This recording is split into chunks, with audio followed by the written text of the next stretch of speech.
দিনটা ভালোভাবে শুরু হলেও শেষটা এরকম হবে সত্যিই ভাবিনি। হ্যালো এভরিওয়ান, আমি সঙ্গীতা। তোমরা সকলে কেমন আছো? তো যেহেতু আজকে বৃহস্পতিবার, তাই পড়ি আসার সময় একটু দুর্বা তুলে নিয়ে এলাম।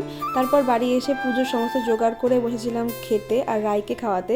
ওকে খাওয়ানো মানে 1 ঘন্টার ব্যাপার, তাই আমিও সাইডে খেয়ে নিচ্ছিলাম।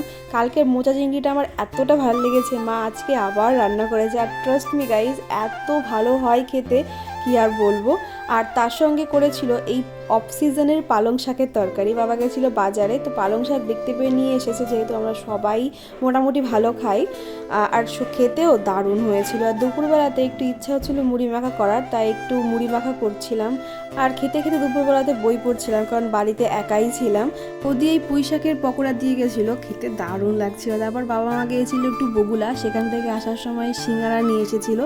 দুপুরবেলায় সিঙ্গারা টিঙ্গারা খেয়েই কাটালাম। তারপর বিকাল নাগাদ গিয়েছিলাম পড়াতে। আর পড়াতে 5:30 নাগাদ এতটা খারাপ লাগতে শুরু করলো যে বাড়ি এসেছি যেই সেই কাঁপুনি দিয়ে জ্বর, সে কি আর বলবো কেমন যে লাগছিল।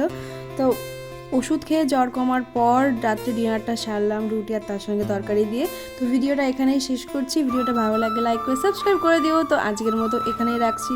That's it, tata.